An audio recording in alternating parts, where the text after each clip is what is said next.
Hola, ¿me escuchan?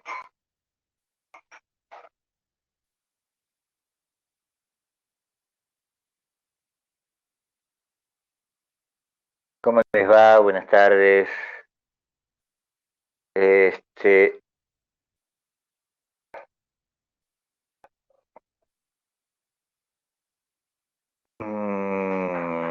el lunes, dos cosas importantes. La semana que viene, el viernes, ya voy a publicar ya las consignas para el parcial, este, que va a ser domiciliario y van a tener una semana para resolverlo.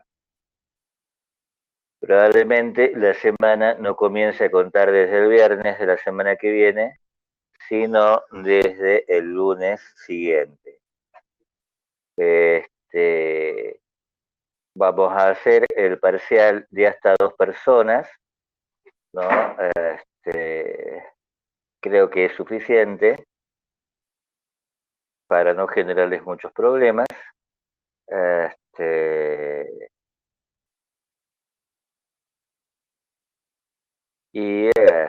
Así tenemos menos que corregir y lo podemos corregir más rápido. Obviamente, ¿no? Esto desde ya se los aclaro, tienen recuperatorio. Nahuel me pregunta cuándo va a estar subido. Va a estar subido el viernes de la semana que viene. Incluyen las dos fichas y una tercera ficha que va a estar publicada el lunes sobre el espíritu del capitalismo. Este, Evangelina me pregunta si va a ser en grupo. Nuevamente respondo, va a ser hasta dos personas y van a tener una semana para entregarlo. A contar probablemente desde el lunes, ¿qué día es el lunes? O sea, desde el lunes siguiente al viernes de la semana que viene. Que ya me perdí, yo no sé qué fecha es, ¿no? Este, pero sí van a tener una semana para entregarlo y van a tener la posibilidad de hacer consultas este, temáticas, no sobre las respuestas, este, para irlo desarrollando sin problemas. Les decía, van a entrar las dos fichas que ya están publicadas y una tercera que va a estar el lunes. Este, Obviamente también les decía, tienen derecho a una recuperación e incluso tienen derecho también obviamente a no presentarlo a no presentar la primera instancia, sino a presentar directamente la segunda. Bueno, eso, ¿no? Esto para ir bajando la ansiedad de algunos de ustedes que me han estado preguntando acerca de eso. Este, Así que todo esto para decirles, vayan leyendo los textos que que están a su disposición. Este, no se demoren y dejen todo para el final, ¿no es cierto? Entonces ya tienen.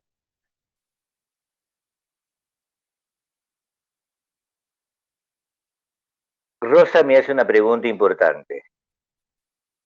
La clase del lunes, que ahora es feriado, ¿va a grabar una clase de todas maneras o pasamos directamente a la clase del 31 de mayo? Voy a dejar la clase grabada, las, voy a dejar la clase grabada del lunes, el lunes, es decir, ustedes van a tener feriado el lunes, yo no, así que si quieren se conectan, si no quieren no. Como siempre, ¿no? En definitiva.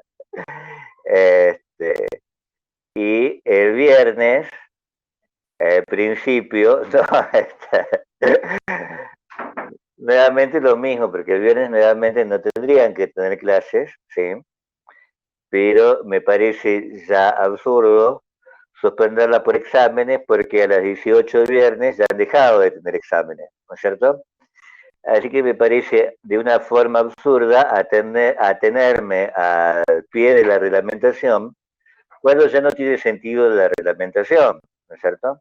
Así que el lunes yo voy a dejar la clase grabada, este, voy a, este, ¿qué les decía? Voy a grabar también la clase del viernes, este, como siempre. Lo bueno que voy a hacer de diferente, y no vamos a hacer nada diferente, ¿no? El jueves ustedes van a tener consultas normalmente, los que quieran ir a consulta, en el horario de consulta, ¿sí? No, sí, Agostina, todos nos merecemos un descanso. Después nos lo tomaremos, ¿sí?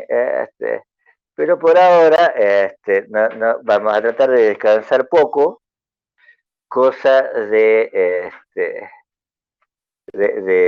trabajar, de no exigirles cosas que yo no di, este, como si las hubiera dado, ¿no es cierto? Este, ni sobrecargar el segundo parcial con cosas que debería haber dado y no di, ¿no? Entonces, listo con eso. ¿Qué más me queda?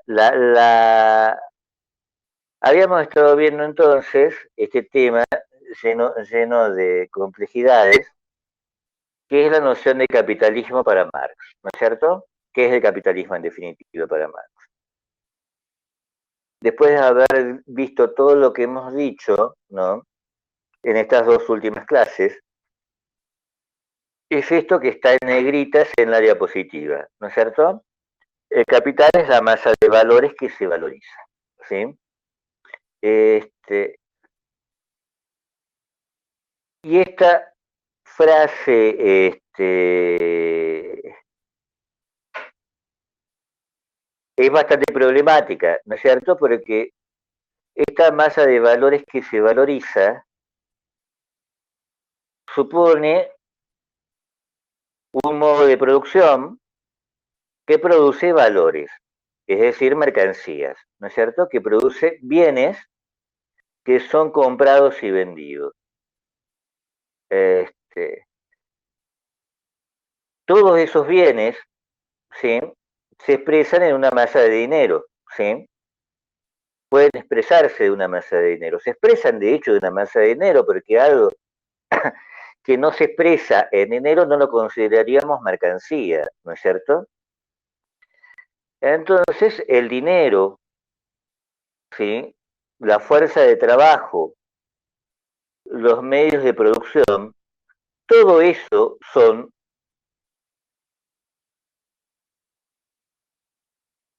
capital. Perdón, empecé la clase y había una pregunta pendiente, ¿sí? De Esther. Repito lo que dije nuevamente para Esther, porque si no me parece que no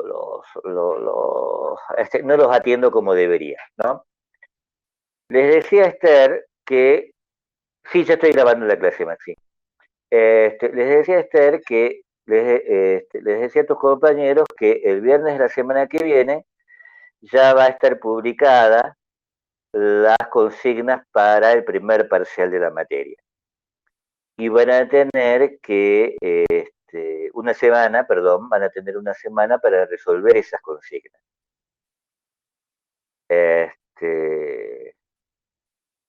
Y que como bibliografía entran las fichas que publicamos con los muchachos, más una ficha más que publicaré el lunes sobre el capitalismo como espíritu, ¿no?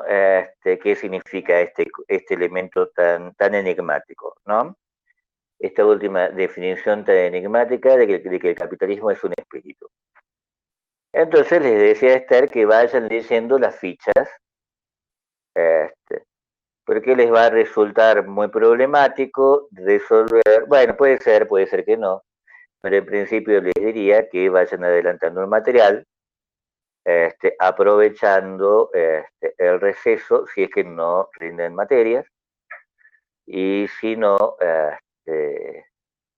bueno, de todos modos, están ahí las fichas, no son muy extensas, y sobre todo si no van a rendir materias, aprovechen la consulta que va a ser normal la semana que viene, el jueves.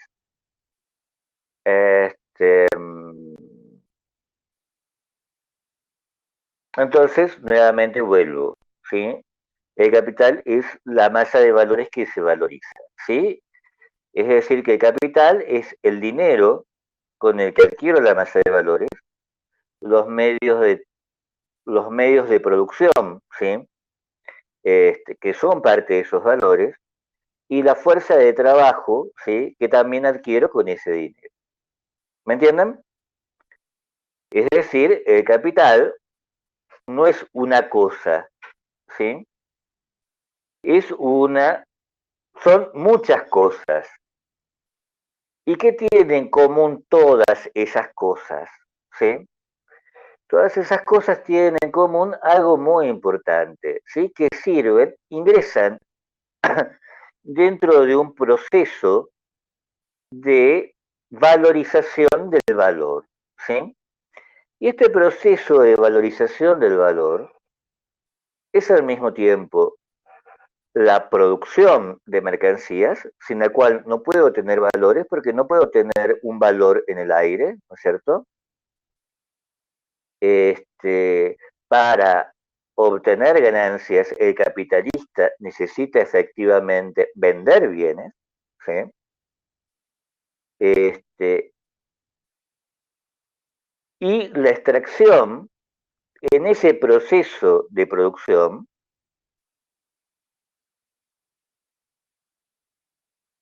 de el único, de la extracción, ¿sí? En ese proceso de producción, de un excedente de la fuerza de trabajo, porque la fuerza de trabajo es el único elemento de todos los que ha comprado de capitalista que puede crear más valor, ¿sí? Que puede crear más valor incluso, ¿sí? Que el valor que ha incorporado. ¿No es cierto? Porque ¿qué hacen las materias primas? ¿Sí? O los medios de producción. ¿Qué hacen las materias primas y las herramientas? Y cuando hablamos de herramientas, también podemos incluir dentro de estas herramientas toda esta organización relativamente grande que es la fábrica, que es la gran industria, ¿no? Todas ellas transfieren valor porque tienen en su interior fuerza de trabajo. Entonces, al desgastarse, ¿sí? Ese valor que habían incorporado, esa fuerza de trabajo que las había producido, es transferida a las nuevas mercancías producidas. Pero no pueden transferir más valor que el que poseen. El único que puede producir más valor que aquel que ha incorporado es la fuerza de trabajo. ¿Por qué? Porque el único elemento creativo de todo este proceso para Marx, ¿sí? Es el propio trabajador, es el propio trabajo, ¿sí? Marx razona de esta forma. Si tenemos madera, por ejemplo, y tenemos clavos, y tenemos pegamento, ¿sí? Los clavos, el pegamento, la madera, no van a adquirir vida por sí mismos, se van a unir uno con otro y van a formar finalmente una mesa, ¿no es cierto? El único que puede realizar eso, ¿sí? Es el trabajador. Antes que me pregunten, ¿sí? porque sé que a alguno se le va a ocurrir la pregunta complicada en el mundo contemporáneo, y un proceso de producción completamente automatizado, en donde la materia prima, ¿sí? En donde la materia prima sea operada por un conjunto de máquinas y ese conjunto de máquinas generen un nuevo bien, ¿qué ocurriría? Todavía no vamos a ver eso, ¿sí? Recién vamos a ver eso al final, ¿sí? Así que la respuesta a eso es extremadamente compleja, ¿sí? La respuesta a eso es extremadamente, muy compleja. Y nos faltan elementos todavía para poder enfrentarla. ¿Qué ocurre con los procesos? ¿Qué ocurre con los procesos vinculados a automatismos, este, a automatismos tecnológicos, automatismos informacionales? Después vamos a ver eso, ¿sí? Por ahora dejemos las cosas como están aproximadamente en el siglo XIX, comienzos del XX, y esto que me dice Maximiliano, ¿sí? Maximiliano pregunta, le damos el valor a las cosas, el trabajador, ¿sí? Crea valor, ¿sí? Crea nuevos valores. Como el trabajador no opera aisladamente, es la sociedad la que produce el valor de las cosas, ¿no es cierto? Entonces, para que haya esta valorización del valor, la fuerza de trabajo tiene un papel de primerísimo orden, ¿sí? La fuerza de trabajo es la única en realidad que valoriza el valor. Entonces, al interior de esta valorización del valor está la explotación de la fuerza de trabajo.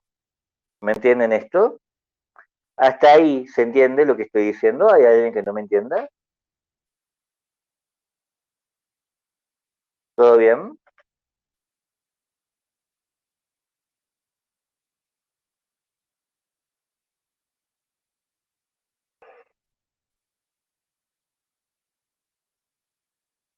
Entonces, al interior de esta valorización del valor, tenemos la explotación de la fuerza de trabajo. Y en una sociedad en la que se producen mercancías, esta valorización del trabajo tiene en cuenta esto, que la fuerza de trabajo es una mercancía. Y como cualquier mercancía, en los términos de Marx, Marx es un creyente, en cierto sentido, de que el mercado, ¿no? Este, es un mecanismo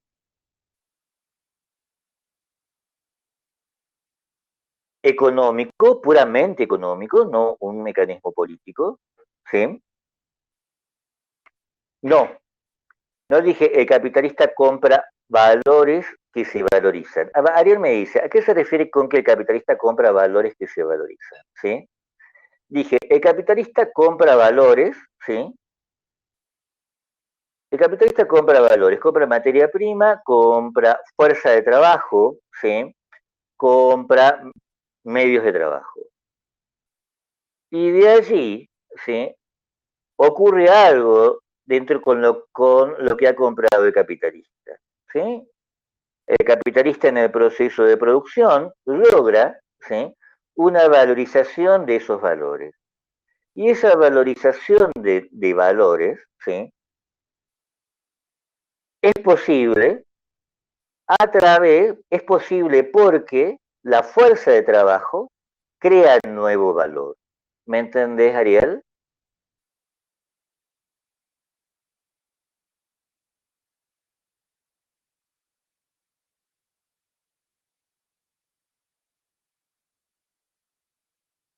Entonces les decía, ¿sí? Para que la fuerza de trabajo pueda valorizar esta masa de valores, ¿sí? Debe ser vendida como mercancía.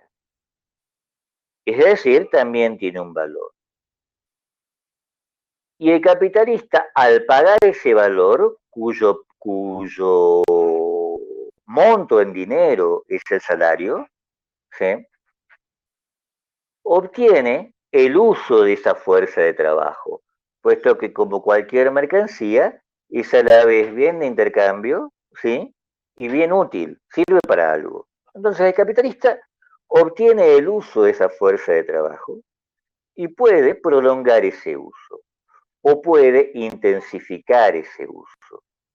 Es decir, hacer que ese uso, hacer que esa fuerza de trabajo produzca más allá de su valor. ¿Me entienden? Si el capitalista prolonga el uso, entonces incrementa la jornada laboral. Si el capitalista incrementa la intensidad de ese uso, incrementa la productividad de esa fuerza de trabajo. En ambos casos, lo que ha obtenido el capitalista, ¿sí?, prolongando el uso de la fuerza de trabajo más allá del valor, es la plusvalía. ¿Me entienden? Si el capitalista, ¿sí?, para obtener plusvalía incrementa la jornada laboral, entonces estamos en un mecanismo de plusvalía que Marx denomina plusvalía absoluta. Si el capitalista incrementa la productividad del trabajo, entonces estamos en un mecanismo de la plusvalía que se llama plusvalía relativa. En el primer caso, el capitalista incrementa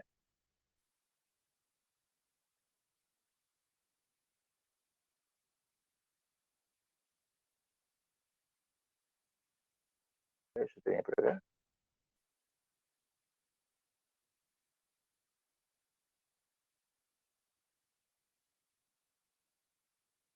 En el primer caso, el capitalista incrementa, sí, Maximiliano, pero que me interesan estas dos definiciones, plusvalía absoluta y plusvalía relativa, ¿sí? Por eso pasé de diapositiva. En el primer caso, ¿sí?, el capitalista incrementa la jornada laboral, es decir, incrementa el tiempo de trabajo excedente, el tiempo de trabajo que excede, ¿sí?, el tiempo de trabajo en donde el proletario produce valores equivalentes, ¿sí?, al valor de su fuerza de trabajo. Produce valores equivalentes al valor de los medios de vida que necesita para reproducirse. En el segundo caso, como plusvalía relativa, ¿sí?, disminuye el trabajo socialmente necesario, ¿sí?, es decir, disminuye el valor de los medios de trabajo que el proletario, perdón, disminuye el valor de las mercancías que el proletario precisa para producirse y reproducirse. ¿Me entienden esto? Disminuye el valor de la ropa, disminuye el valor de los alimentos, disminuye el valor del transporte, etcétera, etcétera. ¿Me entienden esto? Es decir, hace que el valor de la fuerza de trabajo sea menor. ¿Me entienden esto? Y es algo que el capitalista no puede hacer individualmente, lo debe hacer como clase capitalista. ¿Me entienden? ¿Se entiende esto?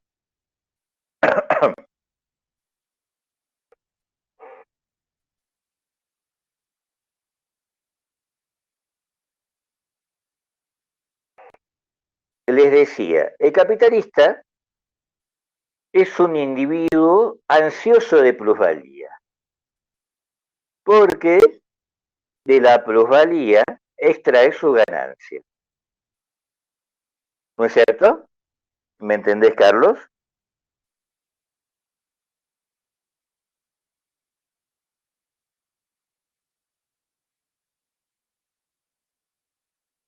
¿Cómo hace para extraer plusvalía?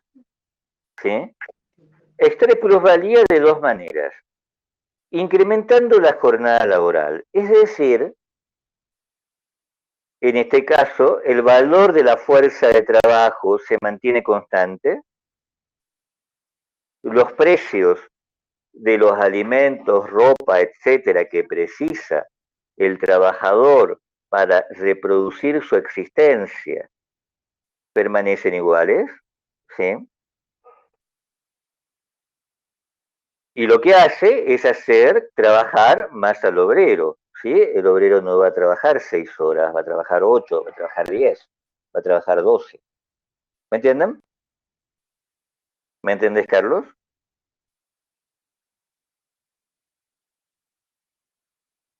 O disminuye, ¿sí?, el valor de la fuerza de trabajo. Es decir, hace que en esa jornada, en menor tiempo, el proletario produzca los bienes equivalentes a su salario.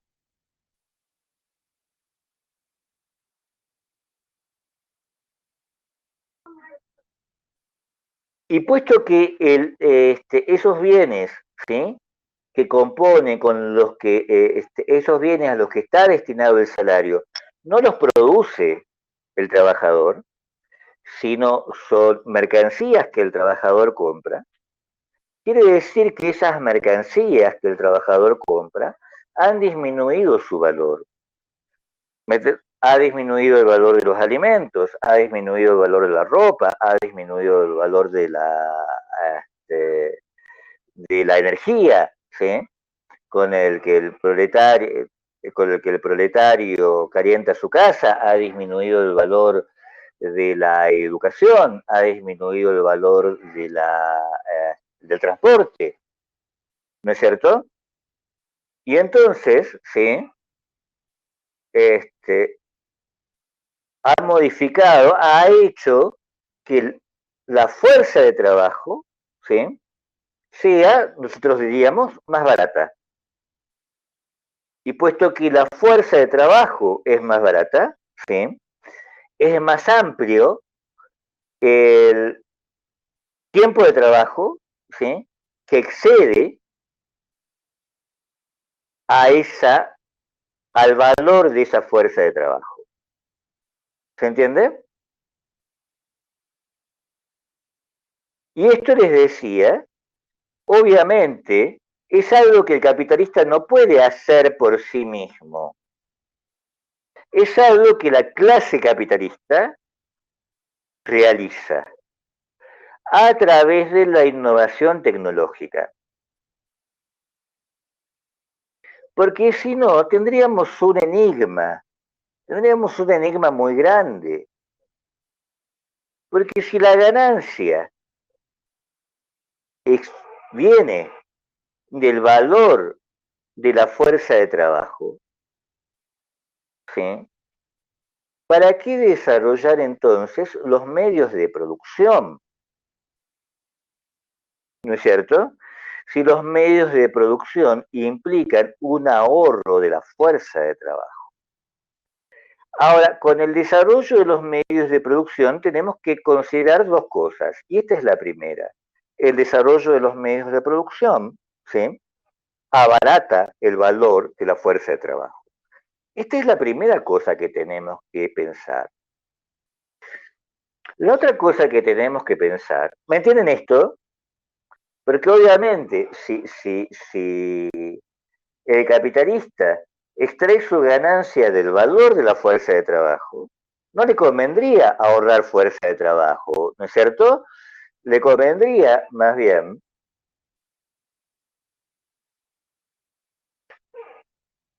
un escaso desarrollo de las fuerzas productivas, porque ese escaso desarrollo de las fuerzas productivas implica mayor fuerza de trabajo.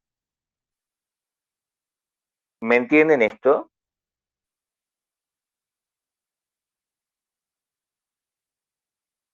Ahora, lo que ocurre es que la explotación absoluta de la fuerza de trabajo, la extracción de la plusvalía absoluta, se encuentra con límites muy estrictos. Y esos límites muy estrictos vienen de la propia constitución biológica del ser humano. No puedo, el capitalista no puede, en realidad, destruir la fuerza de trabajo, sobreexplotándola más allá de cierto punto. Porque si no, lo que va a ocurrir es que se va a quedar sin trabajador. ¿No es cierto? ¿Me entienden esto?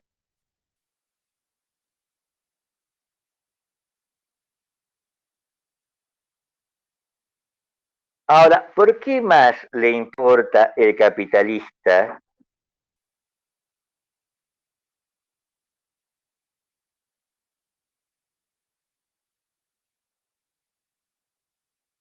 ¿Por qué más le importa al capitalista desarrollar los medios de producción, desarrollar la tecnología, desarrollar la técnica, fábricas más eficientes, fábricas más eficientes, tecnología que ahorre la fuerza de trabajo?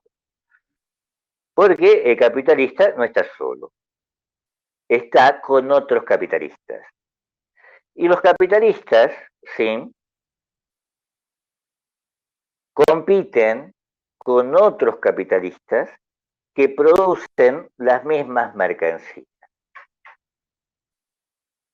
Entonces, en esa competencia entre capitalistas, también se desarrollan las fuerzas productivas. ¿Me entienden esto?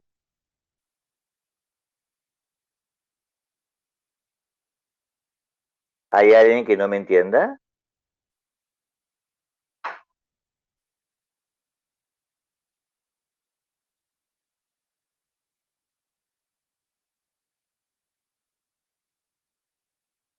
Maximiliano me dice yo no entendí. ¿Sí? Entonces veíamos, nuevamente, le explico a Maximiliano. ¿Sí?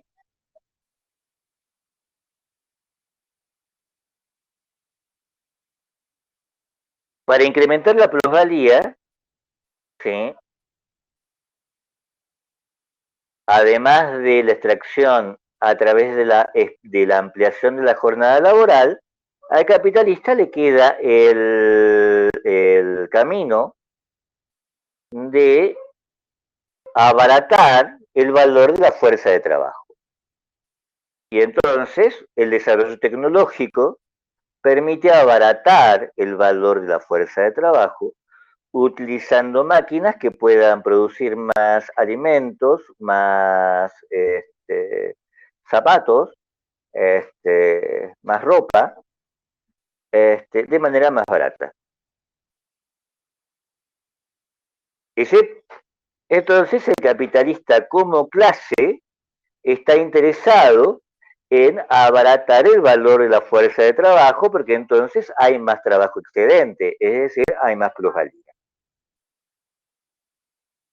Y el capitalista además le interesa individualmente en la competencia con otros capitalistas, producir más barato, ¿sí? Invertir en tecnología para producir más barato, más rápido, que sus competidores individuales a los efectos de eliminarlos del mercado. Entonces, el capitalista, Jeremías, siempre es un inversor, ¿no es cierto? Es un inversor porque compra medios de producción, compra fuerza de trabajo, compra materias primas. Es decir, el capitalista tiene una masa de dinero que es capital y con eso compra capital constante, ¿sí? Y capital variable, es decir, cosas, factores de producción, ¿sí? Y trabajo vivo, fuerza de trabajo, ¿sí? Y en ese sentido es un inversor. Ahora, de manera muy importante, es un inversor también en tecnología. ¿sí? Y entonces tenemos son watts, ¿sí? Que desarrollador de la máquina de vapor, que hace una empresa, ¿sí? Con un aportador de capital para el uso de la máquina de vapor, y la máquina de vapor que surge, ¿sí? Es la máquina de vapor que permite este, un aprovechamiento mayor en la minería, un aprovechamiento mayor de la energía en la minería, un aprovechamiento mayor de la energía en la este, industria siderúrgica, y luego más tarde un aprovechamiento mayor de la energía de vapor en las industrias textiles. Evangelina me pregunta si los revendedores son inversores, ¿sí?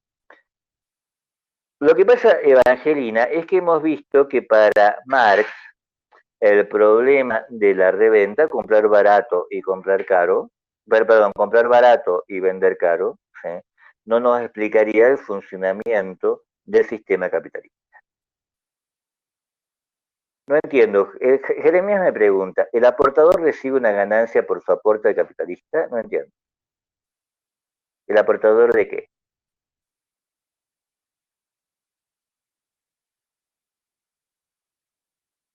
El capitalista compra maquinaria, Jeremías. No entiendo la pregunta. El ingeniero, ¿sí? En ese desarrollo de Watts y compañía, se convierte en un socio de una empresa, ¿sí? En donde el capitalista está conformado por estas dos entidades. El desarrollo técnico, ¿sí? En la teoría de Marx, ¿no es cierto? Por el desarrollo técnico y el capital, ¿sí? Estas sería la misma empresa, sería el mismo capital.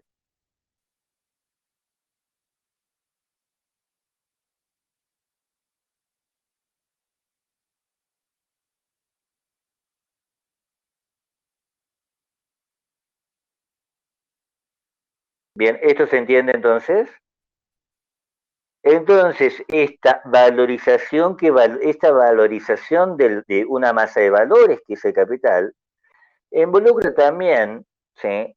Como parte de su propia dinámica, un desarrollo, ¿sí? De la innovación tecnológica. ¿Me entienden?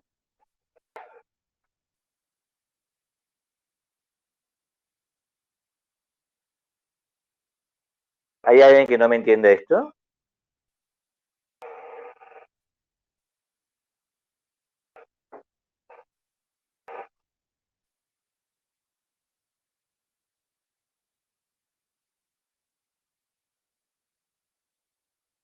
¿Hay alguien que no me entiende esto?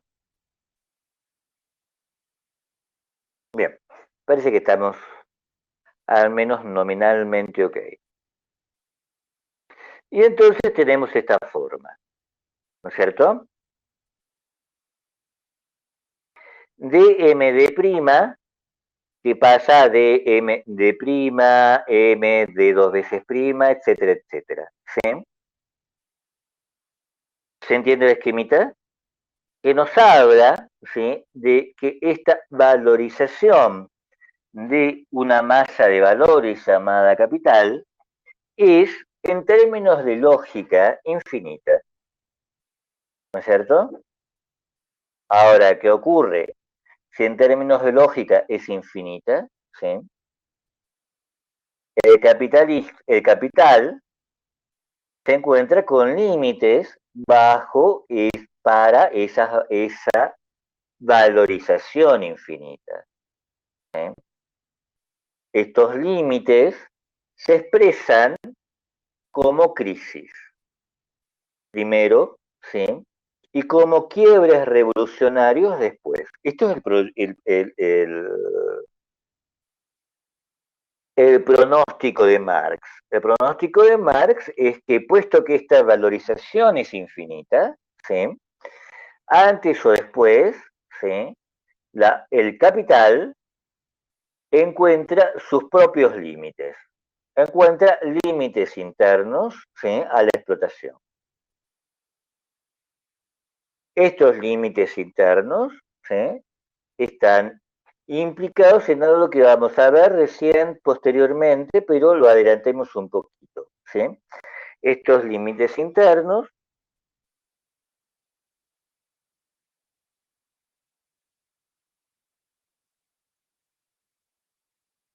están en una contradicción, ¿sí? Entre la contradicción de la clave de la valorización del valor está en la extracción de plusvalía, ¿sí? Y la clave de la competencia, ¿sí? Y en parte también de la valorización del valor, ¿sí? Está en el ahorro de fuerza de trabajo. ¿Me entienden? Entonces el capitalismo básicamente se encuentra con un problema, ¿sí? Debe producir más, pero al mismo tiempo también debe explotar más. Entonces, al producir más, antes o después, se encuentra con que produce más de lo que puede ser consumido, puesto que la masa de consumidores es cada vez más explotada. ¿Me entienden esto?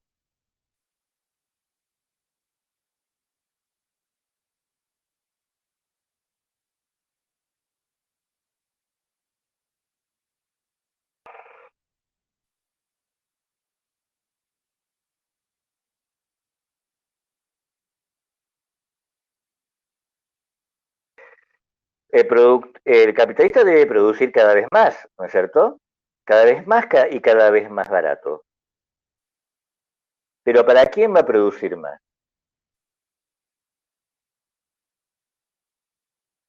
Para los trabajadores, ¿sí? Porque no puede producir más y más para los capitalistas, porque los capitalistas, ¿sí? Son también pocos. Y por el proceso de la competencia son cada vez menos. Y entonces si produce cada vez más para los consumidores trabajadores, se encuentra con un problema. Cada vez los consumidores trabajadores son cada vez más explotados. Entonces cada vez más son menos consumidores, pueden consumir menos. Entonces tenemos un fenómeno, ¿sí? Tenemos el fenómeno de que aquello que se produce más allá de lo que puede ser consumido, no puede ser vendido. Entonces tenemos crisis de sobreproducción. ¿Se entiende esto?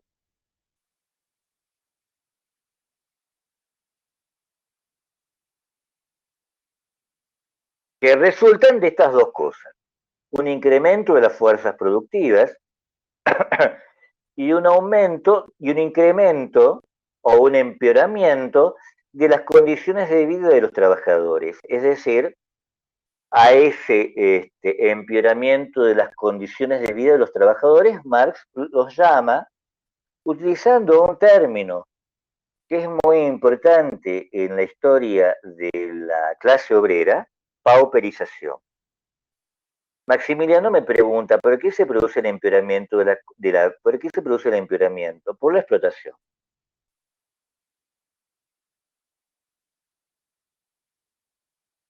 Y también, sí, básicamente por la explotación y por las dos modalidades que toma la explotación.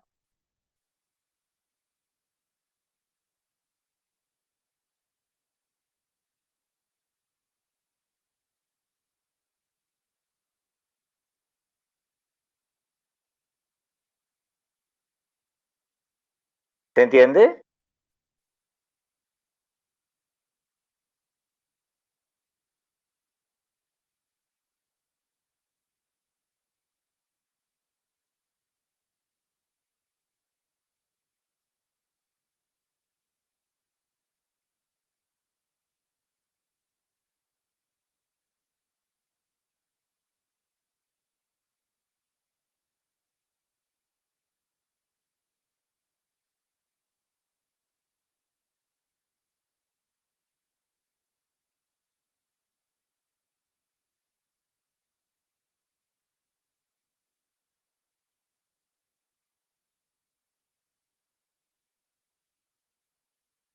Facundo dice, básicamente, sería que mientras unos se enriquecen, otros se empobrecen más por dicha explotación.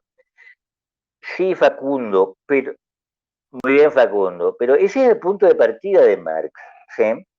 Marx quiere explicar por qué unos se empobrecen y otros se enriquecen. Y si llevamos esta tendencia de que unos se enriquecen y otros se empobrecen, dado este mecanismo de explotación propio de la producción capitalista, entonces vamos a ver una cosa que para Marx es muy importante. El capitalismo es histórico. ¿Me entienden? El capitalismo como capitalismo histórico, ¿sí? Está abierto a su disolución.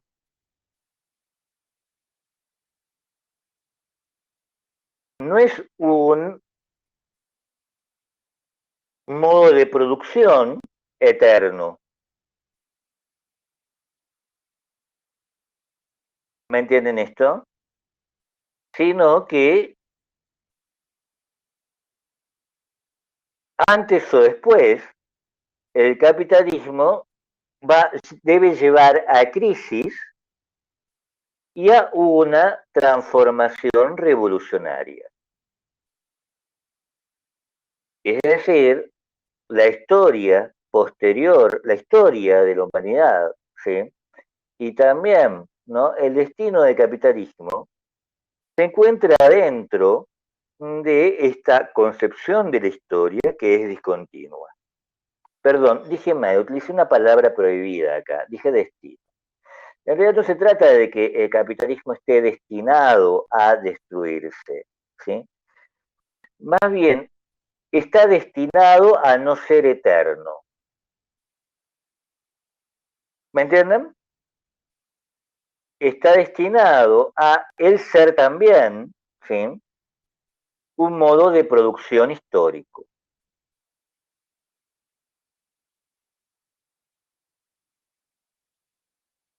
¿Me entienden esto? ¿Hay alguien que no me entienda?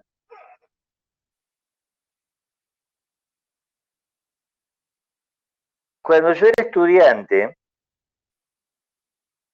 luego de la caída del muro de Berlín, es decir, luego de la disolución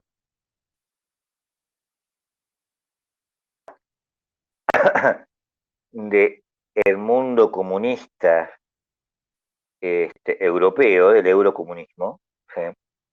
Con la disolución de la Unión de Repúblicas Socialistas Soviéticas,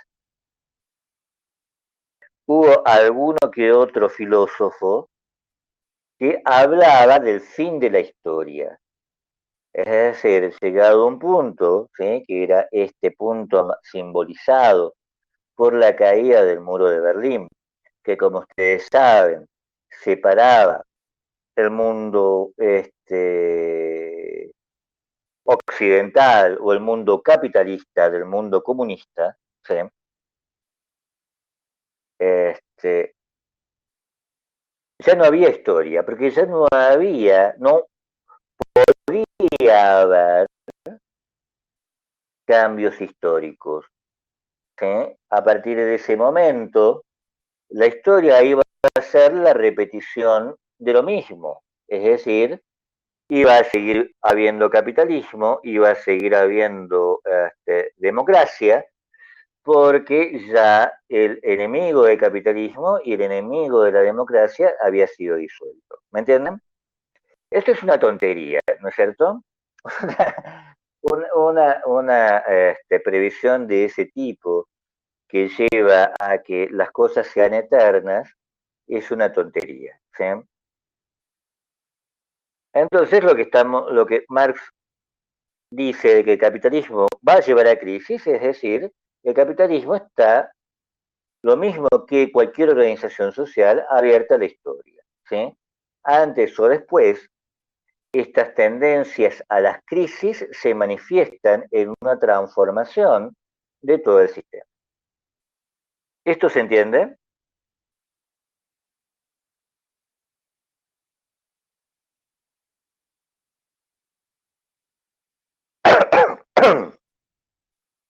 Y dada esta concepción, ¿hay alguien que no me entienda?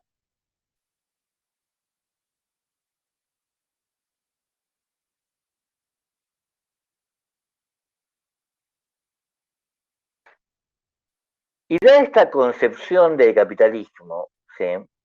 Podemos interrogar, dice Dobb, porque recuerdan que Maurice Dobb era nuestro punto de partida, ¿sí? Que estaba en el inicio de esta presentación.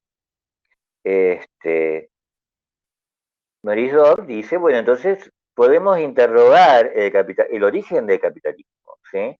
Y el origen del capitalismo hay que buscarlo, ¿sí?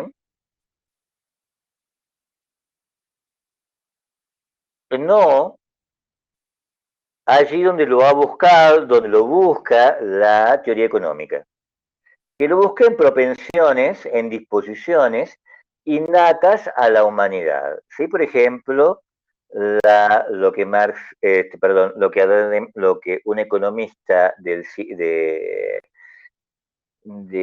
fines del siglo XVIII, comienzos del siglo XIX, que es Adam Smith, dice la propensión humana al intercambio, el ser humano egoísta. ¿Sí?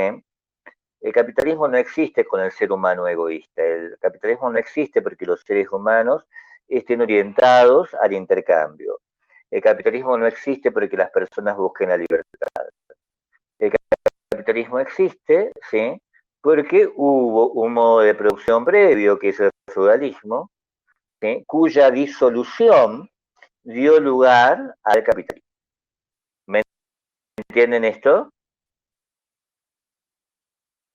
Y la disolución de ese modo de producción feudal, señorial, que fue propio de el occidente europeo este, desde el siglo VII aproximadamente, ¿no? En adelante. Este,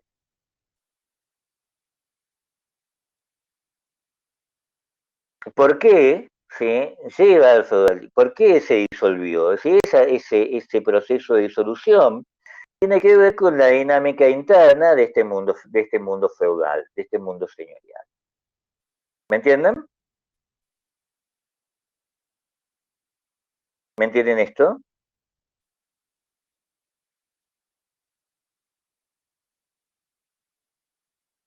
¿Y por qué se disolvió este mundo señorial, este mundo feudal?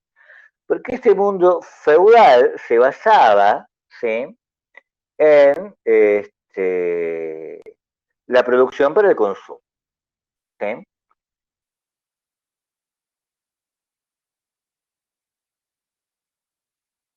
Pero, ¿qué ocurre con la producción para el consumo, con una sociedad marcadamente jerárquica?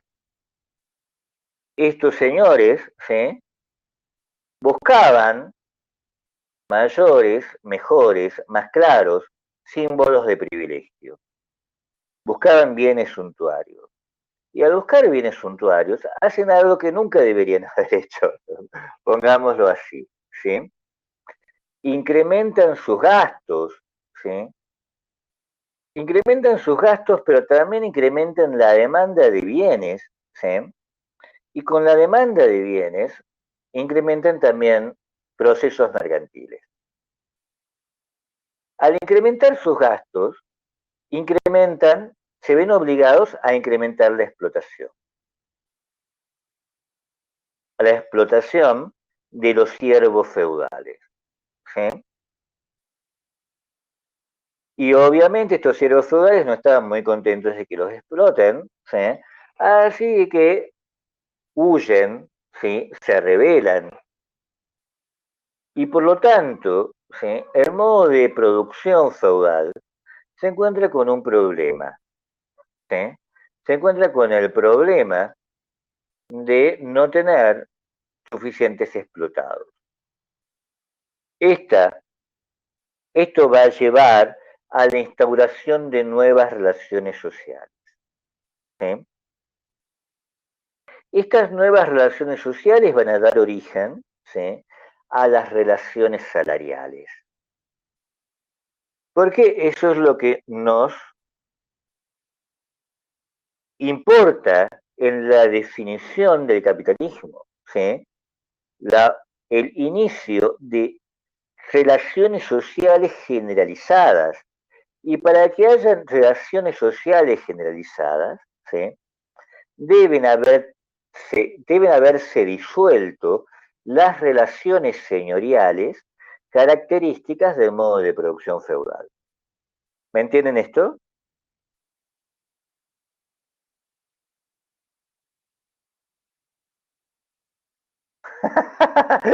Bueno, no sé, qué sé yo. No sé, Evangelina. El otro, hasta, yo tengo mis dudas.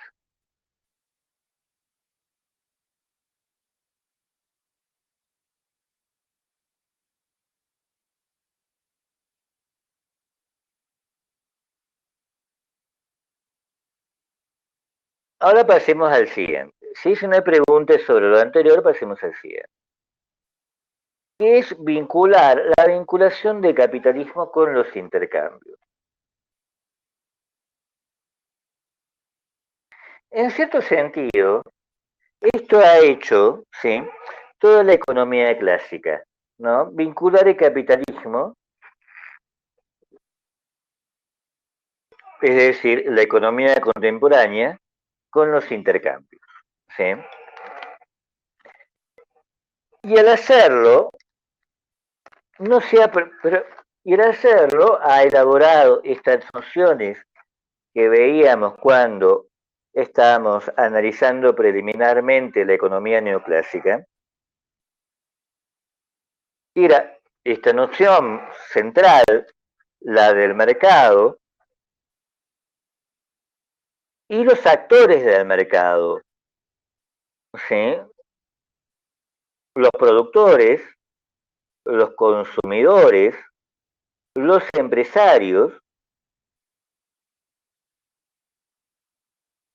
todos ellos igualmente racionales y todos ellos preocupados únicamente por sus proyectos individuales. Y entonces tenemos la emergencia de un conjunto de intercambios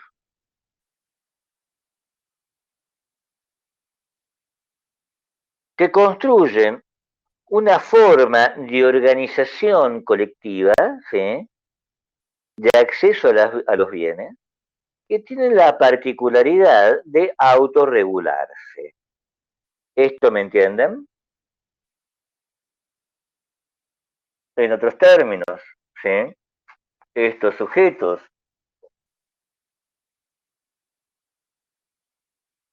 en otros términos, estos individuos racionales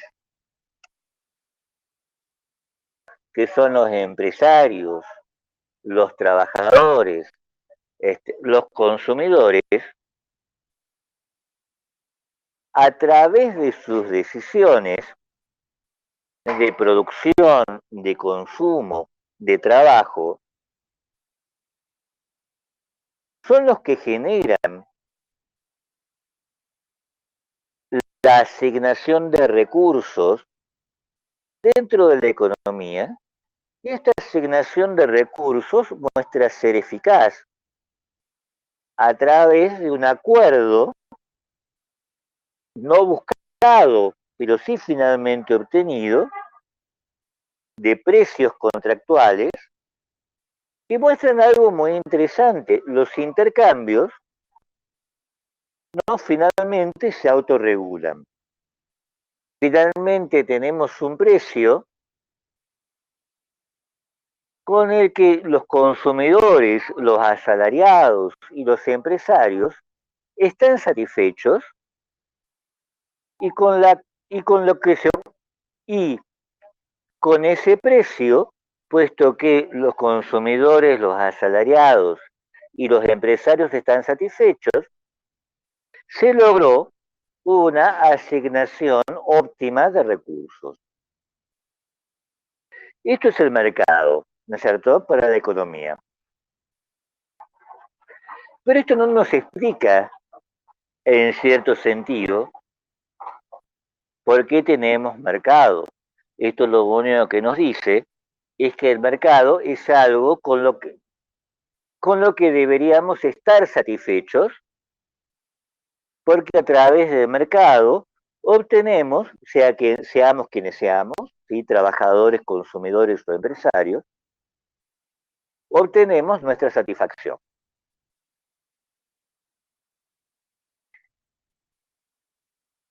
Esto no nos explica,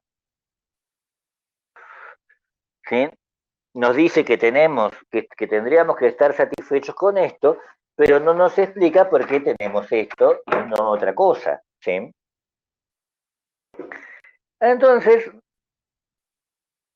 la historia, la historiografía, por ejemplo, este señor que aparece en la diapositiva, ¿sí?, que es Fernand Braudel,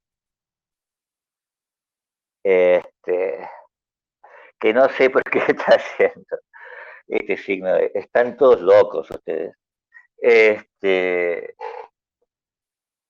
Interroga la génesis, ¿sí?, del capitalismo y la busca en la conformación de los intercambios, ¿sí?,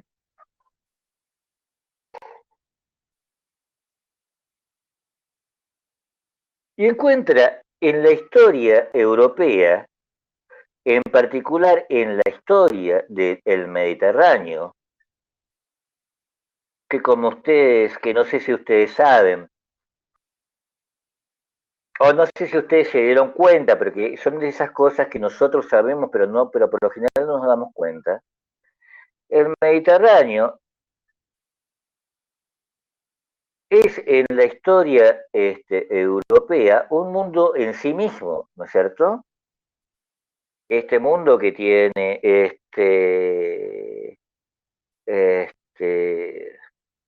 momentos centrales, el desarrollo de las ciudades-estado griegas, el desarrollo del Imperio Romano, antes la expansión de los imperios asiáticos. Es un mar chiquito que conecta Asia, Europa y África, extremadamente fértil, ¿no?, y extremadamente dinámico en sus transacciones. En este universo que es el Mediterráneo, se desarrollan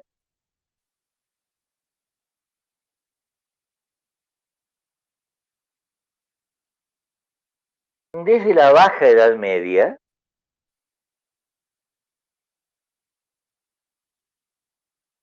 una esfera de intercambios a larga distancia.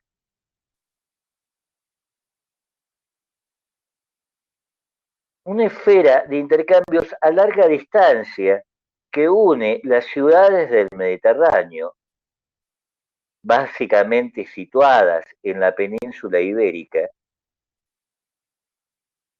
con África, con Asia, hasta incluso el Extremo Oriente.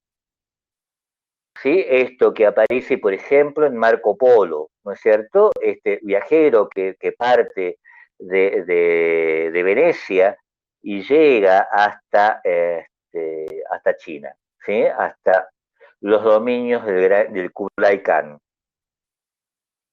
que luego hablaremos de él, ¿no es cierto? Es esta esfera de intercambios a la que tenemos que prestar atención. Porque en la Baja Edad Media,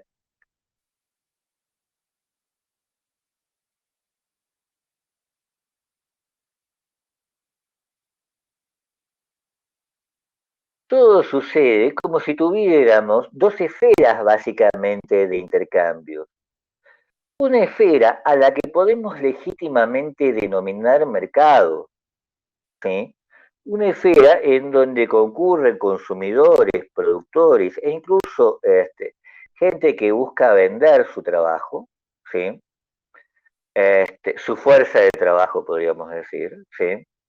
Tenderos, comerciantes, y que opera en general a corta y mediana distancia, a corta distancia, ¿sí? En esta esfera, ¿sí?, de intercambios se encuentran los artesanos, los campesinos, los tenderos, los buhoneros, ¿sí?, oferentes de muy diversas materias, de muy diversas artesanías y de muy diversas materias primas. Y en esta esfera, ¿sí?, tenemos sujetos que buscan vender mercancías para comprar otras mercancías. No buscan ni pueden enriquecerse. ¿Me entienden esto? Y estas esferas de mercado, ¿sí?, la tenemos desde mucho antes que la Baja Edad Media. Pero en la Baja Edad Media, junto con estas esferas, ¿sí?, tenemos otros lugares de intercambio, ¿sí?, y otras instituciones de intercambio. Tenemos en primer lugar las ferias, ¿sí?, como esta que aparece en este dibujo del siglo XV, ¿sí?, en, esta, en este dibujo del siglo XV, las ferias son mucho más que eso, porque las ferias, además de intercambiar bienes cotidianos, se intercambian también bienes de lujo y se intercambian también papeles que a todos los efectos que se intercambian dinero por dinero, ¿sí? Hay intercambio de divisas, ¿sí? Y además hay circulación de instrumentos financieros, de los primeros instrumentos financieros de los que vamos a hablar luego, que se llaman letras de cambio, ¿sí?, que son una suerte de pagarés. Suertes de pagarés que pueden ser transferidos, ¿sí? En estas ferias, entonces, concurren sujetos que son más o menos particulares, pero que no son pequeños comerciantes, son grandes comerciantes, ¿sí?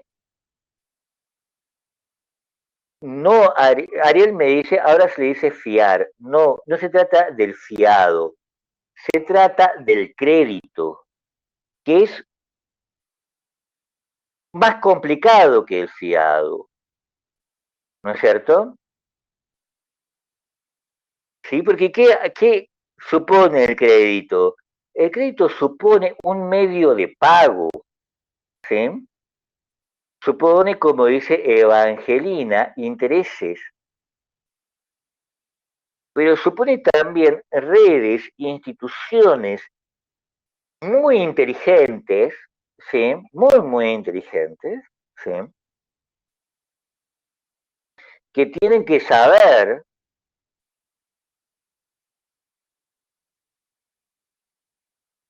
cuánto se les debe, que tienen que llevar algo que acá es complicado, ¿sí?, porque todavía estamos en los albores del desarrollo de la ciencia aritmética. Tienen que llevar libros contables.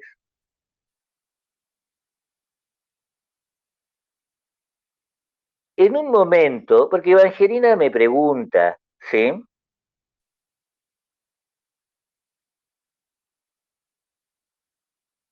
serían como los préstamos, pero en un momento en donde prestar es algo mal visto, porque es en cierta medida o genera en gran medida la desconfianza de la iglesia. Así que no se trata se trata de préstamos y se trata de intereses, pero son préstamos e intereses que deben estar ocultos en cierto sentido, bajo la apariencia de transferencias monetarias, porque imagínense ustedes en esta época llevar moneda, llevar oro, llevar moneda monedada, ¿sí? Llevar oro metálico, es extremadamente arriesgado. Entonces, lo que hacen las letras de cambio, ¿sí? Es, puesto que no existe la moneda fiduciaria, la moneda acá es una moneda metálica, no tenemos el problema de la moneda argentina, ¿sí? Es una moneda metálica que tiene cierto peso en metal valioso, evitar el transporte, saltear el transporte de moneda. ¿Sí? Entonces, hay un depósito y hay un retiro. Y unos gastos pagados, ¿sí? Por la diferencia entre ese depósito y ese retiro. ¿Me entienden? Son negocios extremadamente complejos, ¿sí? Vamos a prestarles una clase entera a este tipo de negocios, ¿sí? Así que todavía no vamos a profundizar en ellos, pero nos sirven para algo, para mostrar, ¿sí? Una esfera de intercambios basados en el comercio de larga distancia, en los negocios de divisas y en los negocios de estas operaciones financieras tan complejas que se llaman letras de cambio, en las que no participa cualquiera, ¿sí? No son estrictamente mercados. ¿Por qué no son estrictamente mercados? ¿Sí?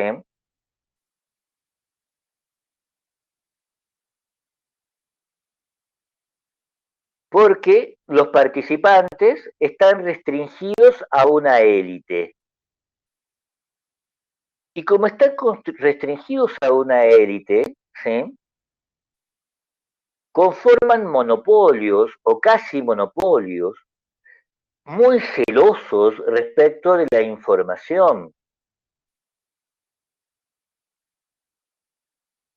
y que aprovechan oportunidades novedosas, empresas riesgosas, actividades especulativas para lograr ganancias extraordinarias.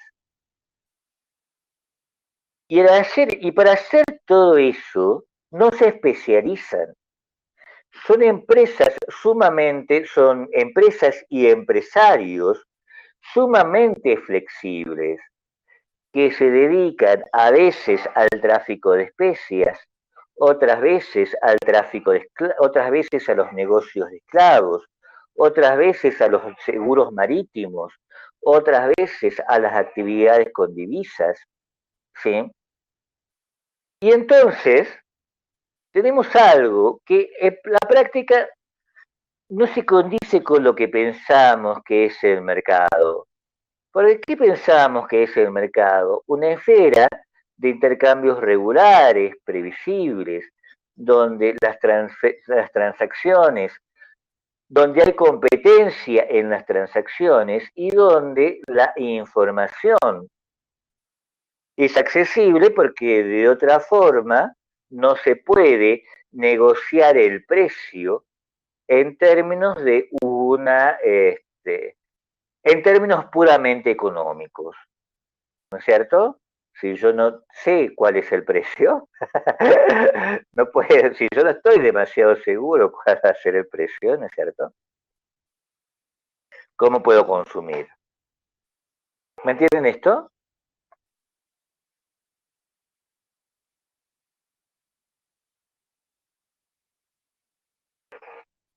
Y entonces tenemos, ¿sí?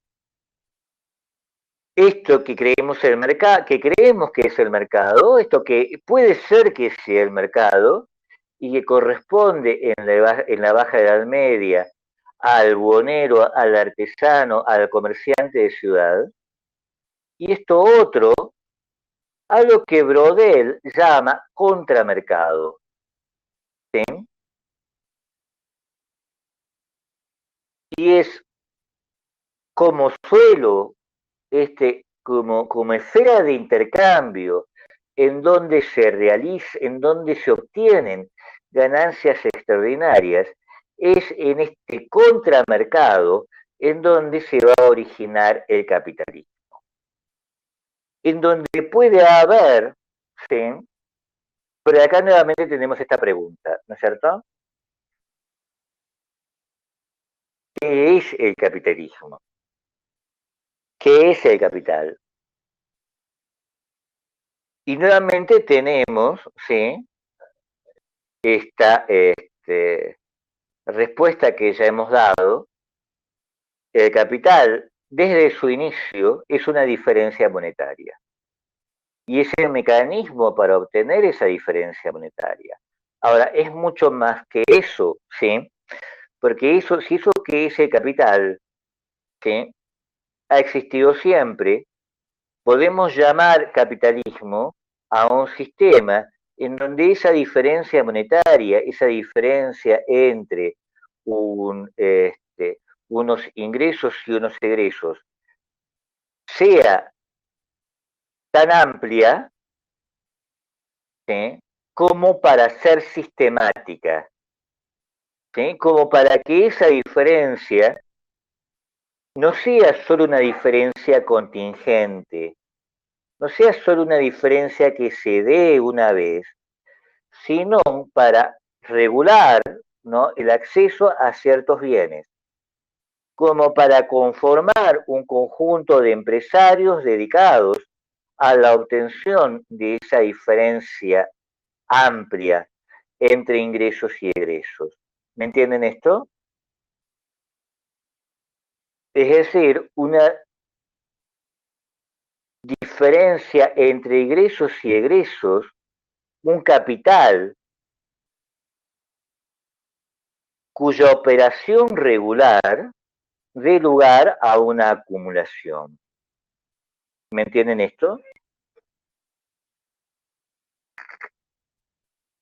¿Me entienden esto? ¿Hay alguien que no me entienda?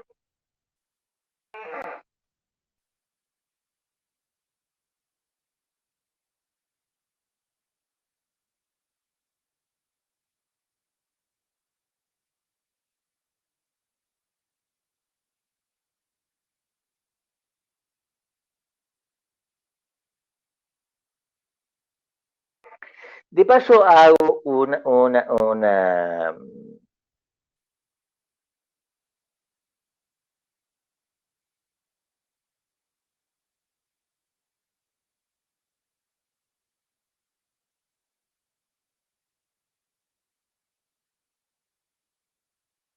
lo hago muy breve. Maximiliano me dice que no entiende muy bien porque se le corta el internet a cada rato, ¿sí? Entonces, Maximiliano, cada vez que se corte, vos me decís, puede repetir, ¿sí? Lo hago muy breve, ¿sí? Brodel lo que hace es diferenciar dos esferas de intercambio. El mercado, ¿sí? Que opera a corta distancia y opera con estas características que aparecen en la diapositiva, es decir, libertad de concurrencia, transacciones competitivas y accesibilidad de la información. ¿Qué hace? ¿Sí? Que tiene como resultado que las ganancias en este universo del mercado sean moderadas, ¿no? Entonces tenemos una esfera de intercambio regular y previsible, que no puede, con ganancias moderadas, y a la que cualquiera puede concurrir. ¿Me entendés, Maximiliano? Y un universo B de intercambios al que Brodel llama contramercado, ¿sí? En donde la participación es elitista y por lo tanto este contramercado opera en términos de monopolios o de cuasi monopolios, donde la información está celosamente protegida, donde las ganancias entonces son extraordinarias. Conformados, ¿sí? Estas élites conforman, llamémosle, aunque la definición todavía sea en cierta medida problemática, conformado por empresas, en su mayor parte familias, ¿no? Extremadamente flexibles, que pueden moverse, ¿sí? De un lugar a otro, ¿sí? De una actividad a otra, buscando siempre beneficios extraordinarios. Y es en esta esfera del contramercado, en donde va a surgir el capitalismo. Porque en esta esfera, esto que es el capital, es decir, esta diferencia monetaria entre ingresos y egresos,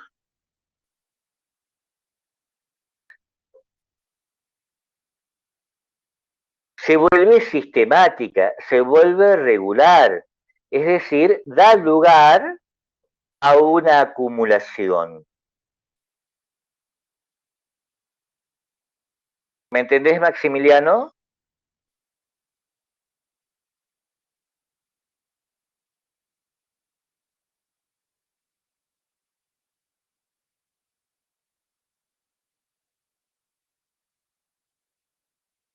Y piensen, y acá me interesa si hay una diferencia, pero acá me acabo de dar cuenta, ¿sí? Que una de esas, la noción de acumulación no les es clara.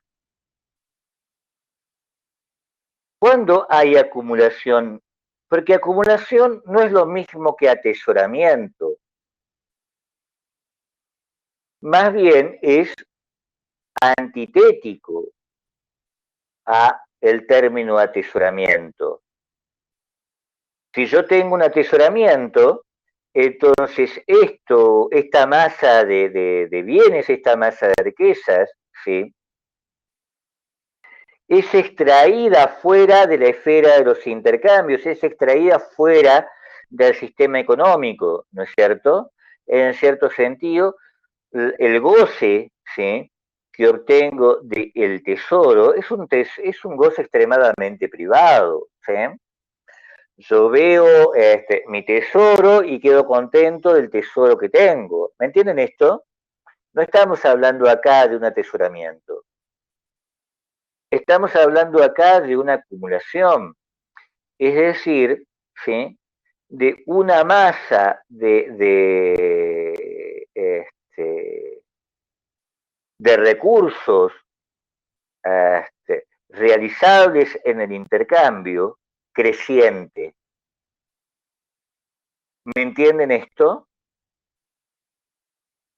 ¿Me entienden esto? Si esa masa es dinero, ese dinero no puede ser atesorado, no puede ser atesorado en la acumulación. Tiene de alguna forma que ser reinvertido para que haya más dinero. ¿Me entienden esto? Si es una masa de valores, como en el caso de Marx, esa masa de valores tiene que realizarse como dinero para nuevamente incrementar la masa de valores para ser realizada como más dinero, que a su vez dé lugar a la compra de más valores, etcétera, etcétera, etcétera. ¿Me entienden esto? Y entonces tenemos acumulación. Solo esta esfera del contramercado podría dar lugar, en los términos de Brodel, a la acumulación. ¿Me entienden? Y por eso hablamos aquí de capitalismo. Y aquí el capitalismo se sitúa en el paso de la Baja Edad Media, ¿sí? A la Edad Moderna. Es decir, entre 1400, ¿sí? Y 1500, o entre 1400 y 1600 en realidad. ¿Me entienden esto?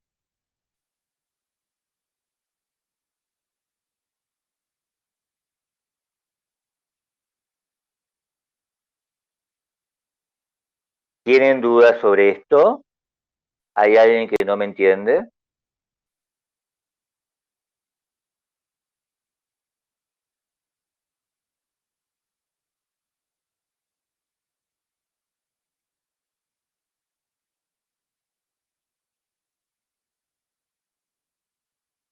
Ahora, para que ocurra esta diferencia, ¿sí?, entre ingresos y egresos tan amplia y a la vez tan sistemática que dé lugar a la acumulación, es decir, al capitalismo, debe estar acompañado de algo muy importante, ¿sí? Debe estar acompañado de algo extremadamente importante. Debe estar acompañada de la autoridad política. Y precisamente por eso, ¿sí?, esta diferencia, este desarrollo histórico tan específico, ¿sí?, que es el capitalismo, se sitúa en Occidente en este momento. Porque en Occidente, ¿sí?, ocurre algo con la jerarquía social, ¿sí? Ocurre algo muy importante con las jerarquías sociales y la organización colectiva. Ese algo que ocurre, sí, recibe el nombre de feudalismo. ¿Qué es el feudalismo? ¿Sí? El feudalismo, para Brodel, ¿sí?, encuentra su definición en un cierto tipo de jerarquía social en donde la posesión de tierra se transforma en privilegio social y político.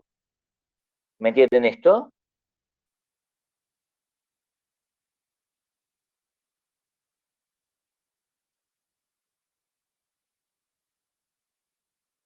Entonces, ¿sí?, hay un cierto tipo de posesión que es defendida. La posesión de la tierra es defendida y entonces puede ser acumulada.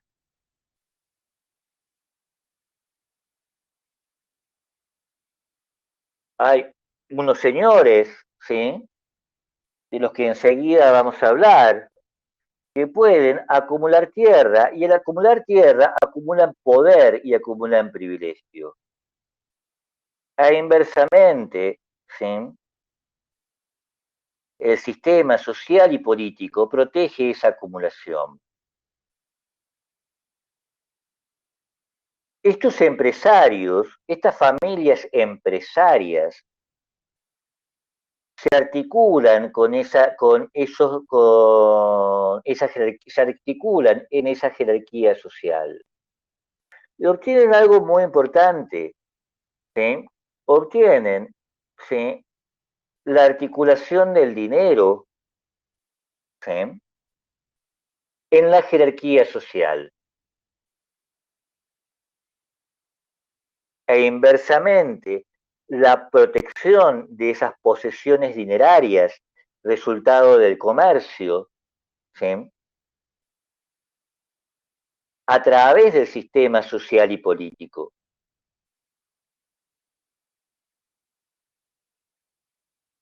Y con ello pueden obtener algo más a través del sistema social y político.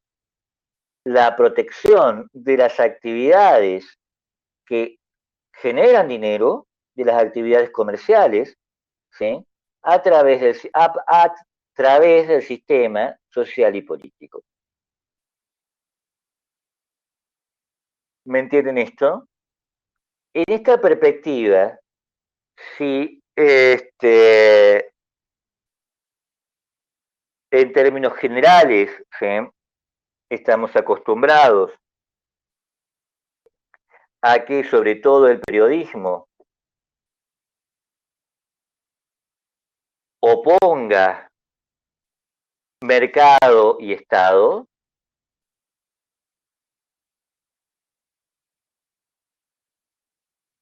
Brodel lo que hace es decir no, ¿no?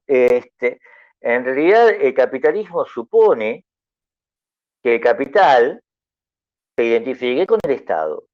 Supone una relación extremadamente estrecha entre la actividad lucrativa y el poder político.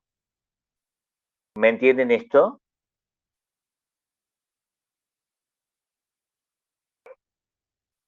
Porque en este momento, ¿sí? En ese momento al que Brodel está haciendo referencia,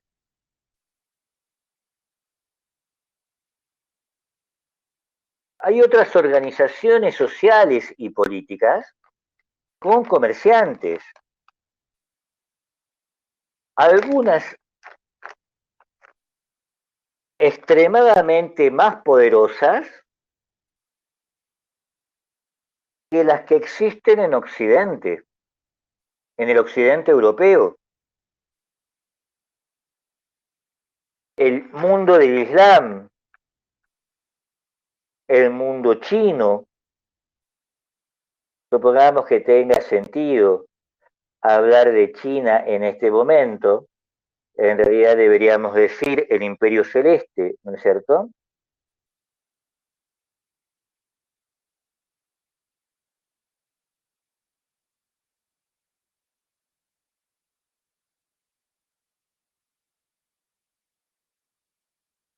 Tienen comerciantes, tienen moneda, algunas tienen instrumentos de crédito, y decir que haya surgido muy tempranamente en la reflexión histórica y en la reflexión económica una pregunta comparativa: ¿por qué solo en el occidente europeo, surge esto que es el capitalismo? Si en China existen comerciantes, existe moneda. Si en el Islam existen comerciantes, existe moneda. ¿Por qué no han existido? Porque lo que no existe ni en China ni en el Islam son organizaciones sociales y políticas que protejan la acumulación.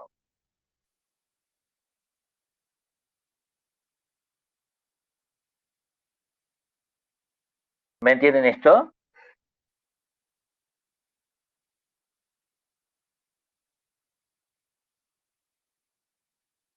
¿Se entiende esto? ¿Hay alguien que no me entienda? En China, porque el acceso a la jerarquía social está monopolizado por la burocracia china. Las personas con autoridad en China no son el comerciante, no tienen que ver con la riqueza, sino tienen que ver con la autoridad que confiere el Estado. ¿Me entienden?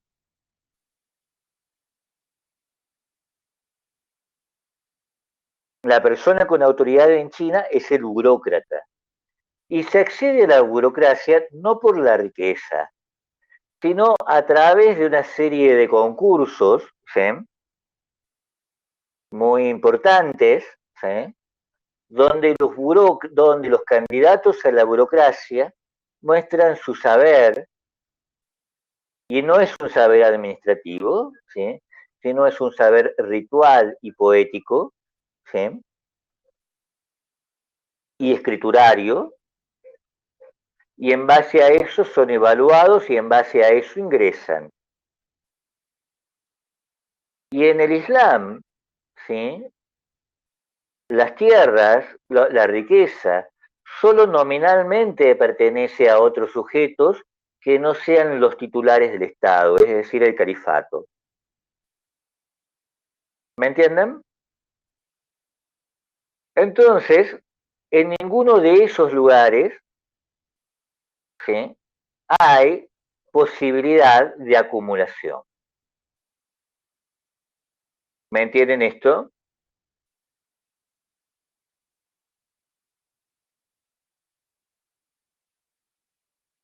¿Hay preguntas sobre esto? ¿Hay alguien que no me entiende?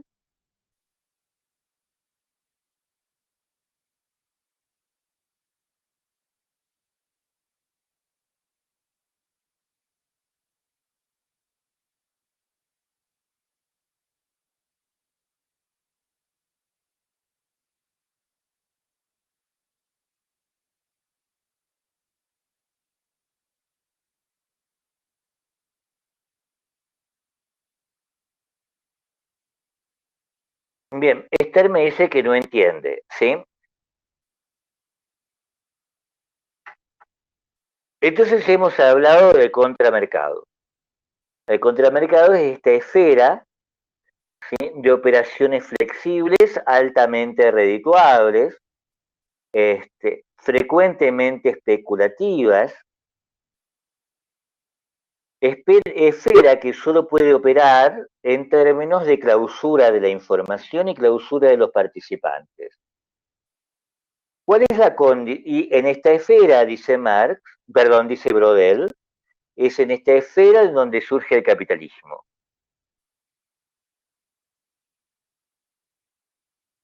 ¿Por qué surge en el capitalismo en esta esfera? ¿Por las propiedades internas a esta esfera? No, dice Brodel, no surge por las propiedades internas a esta esfera. Surge porque esta esfera, ¿sí?, en Occidente está protegida. Está protegida por la autoridad política. ¿Me entendés esto, Brodel? Ay, Dios, ¿qué dije? ¿Me entendés esto, Esther? Perdón, se me cruzó el cable mal. ¿Eh? ¿Y por qué esta esfera está protegida? Porque en el sistema social y político de la Europa de Occidente, el feudalismo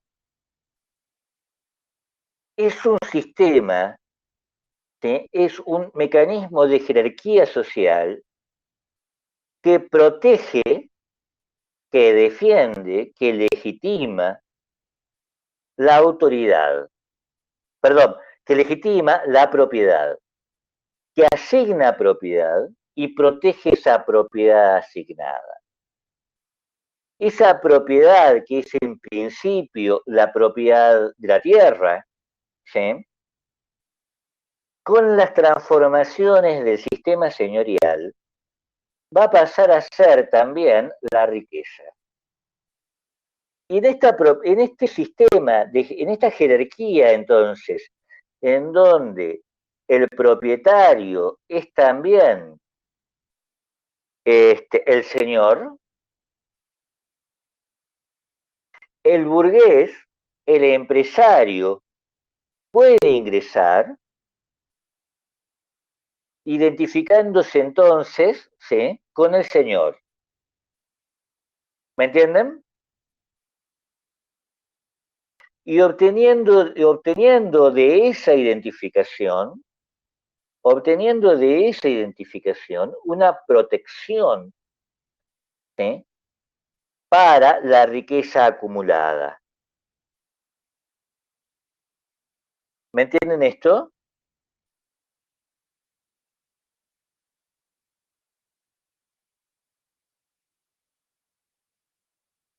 ¿Me entendés, Esther?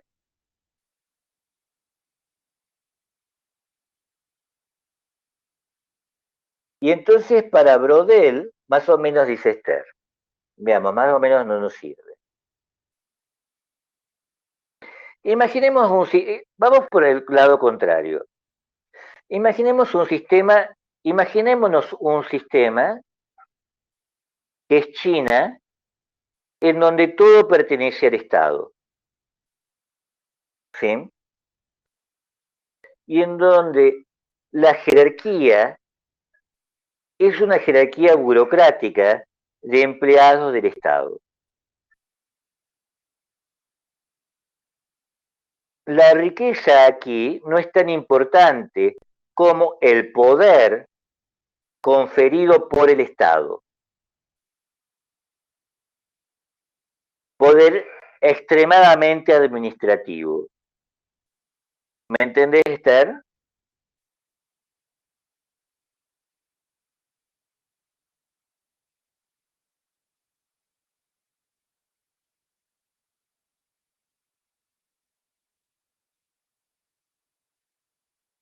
En este sistema hay comerciantes, pero no puede haber acumulación, porque la riqueza no está protegida del Estado. y porque la riqueza mayor o menor que obtiene el comerciante no lo hace a alguien socialmente importante.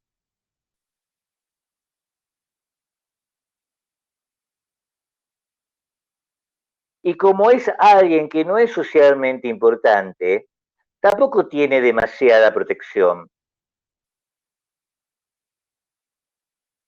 ¿Me entendés, Esther?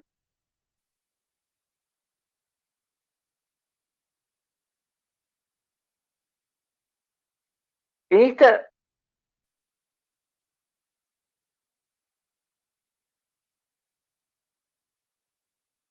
pensemos en otro, el mundo del califato. A ver, Esther, vamos más lentamente.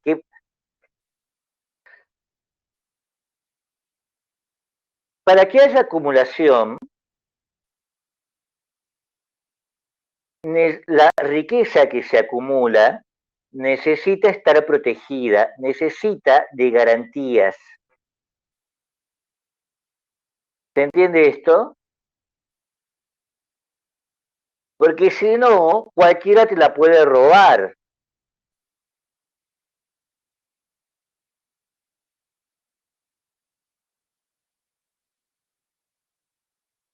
Para que la gente se oriente hacia la riqueza monetaria, esta, el rico debe poder pertenecer, ¿sí?, a la jerarquía social, porque si no, ¿para qué seríamos ricos?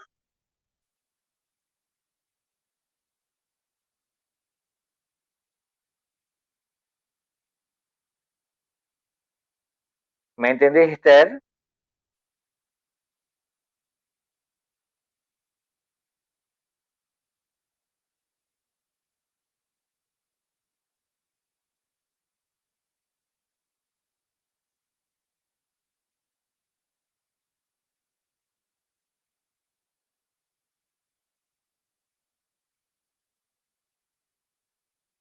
Y solo en Occidente se dan ambas condiciones, porque el feudalismo protege la propiedad y coloca al propietario en la jerarquía social.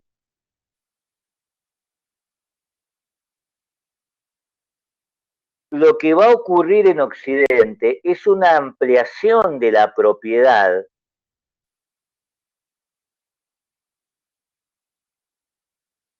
válida para el ingreso en la jerarquía social y va a pasar de la tierra a la riqueza monetaria.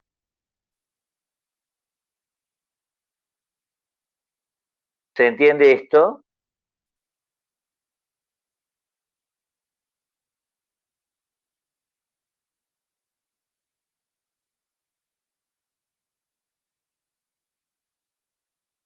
Esther.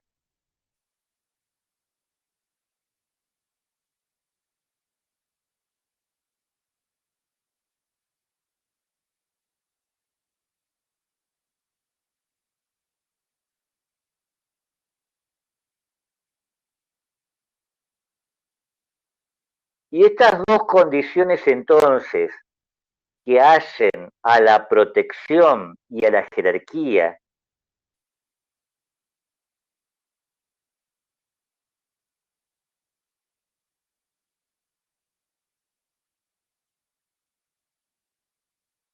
Miriam dice, sería como los terratenientes en Argentina. En Argentina los terratenientes ya ingresan, ¿no es cierto? Ya conforman un Estado, ¿sí?, a la medida de de sus posesiones. Conforman un Estado que a la vez los hace terratenientes y los protege como terratenientes. ¿Me entienden esto?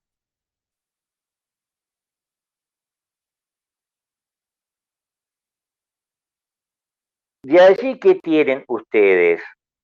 ¿Me entendiste, Esther?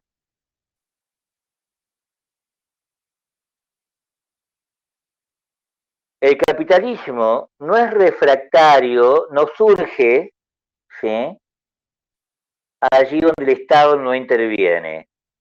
Surge allí donde el Estado puede proteger el capital y puede transformar al capital, al capitalista, ¿sí?, puede colocar al capitalista, ¿sí?, dentro de la jerarquía social.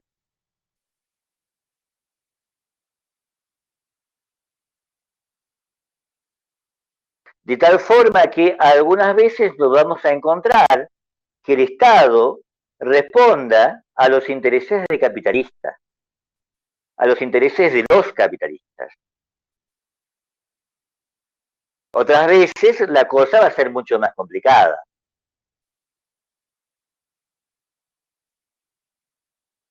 Pero siempre el Estado va a tener que proteger, ¿sí? Miriam, todavía, Miriam dice como en el gobierno anterior, en este también.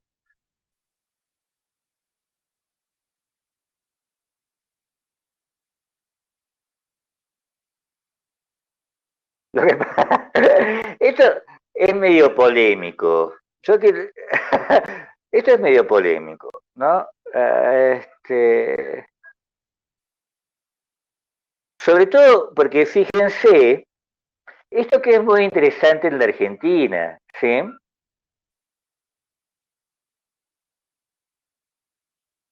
En la Argentina, el político, el sindicalista y el empresario suelen ser la misma persona, pues son a veces la misma persona,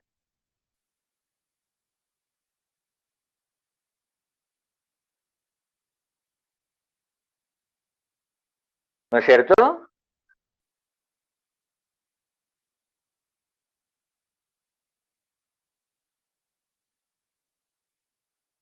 Moyano es un empresario, es un sindicalista y es también un político.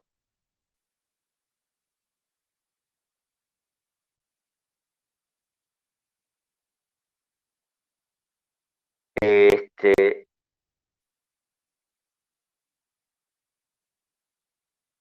tenemos empresarios que se dedican a la política y tenemos políticos que se hacen empresarios.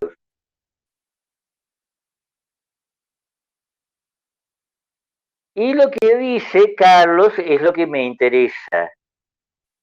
Entonces cuentan con toda la protección. ¿Me entienden?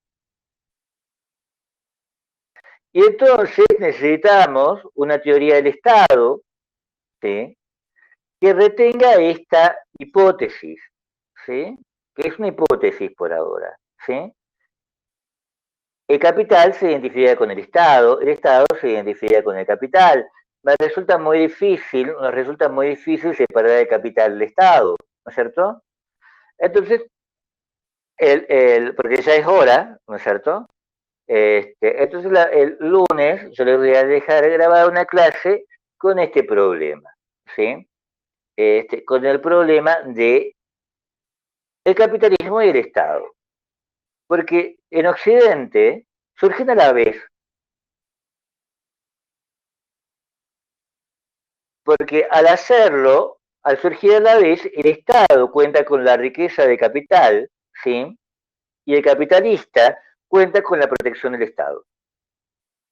Y el Estado necesita riqueza, porque si no, no puede constituirse. Y el capitalista necesita protección, porque si no, su acumulación peligra. Y, y como dice Evangelina, es beneficio mutuo, hay una relación simbiótica, ¿sí?, entre ambos. ¿Me entienden? ¿Se entiende, Esther? ¿O te fuiste, Esther? Parece que se fue, Esther. No la veo en línea.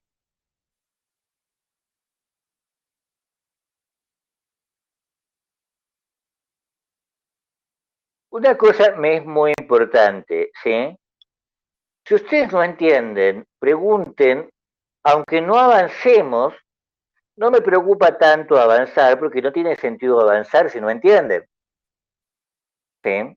Pregunten una y otra vez, yo no me voy a, no me voy a enojar si no entienden, ¿no?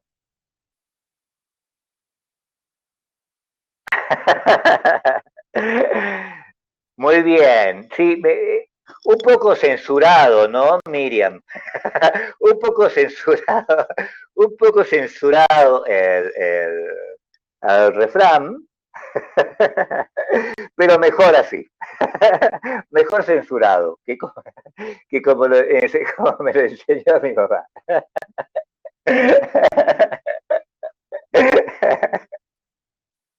Bien, hasta ahí, chicos, entonces. Buen fin de semana. Nuevamente, si quieren estar en la clase, súper, si no, tampoco pasa nada. Este, de todos modos, hago la clase, así no nos atrasamos. No tiene sentido mucho. Aprovechemos la virtualidad, ¿no es cierto? Saludos, buen fin de semana, cuídense, está jodida la cosa, este, los quiero sanitos, ¿sí? Así que no hagan macana. Este, buen fin de semana a todos.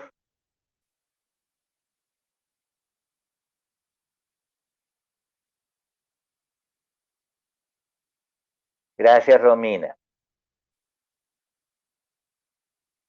Y nuevamente les insisto, pregunten, ¿no? Pregunten, aunque sea una y otra vez, no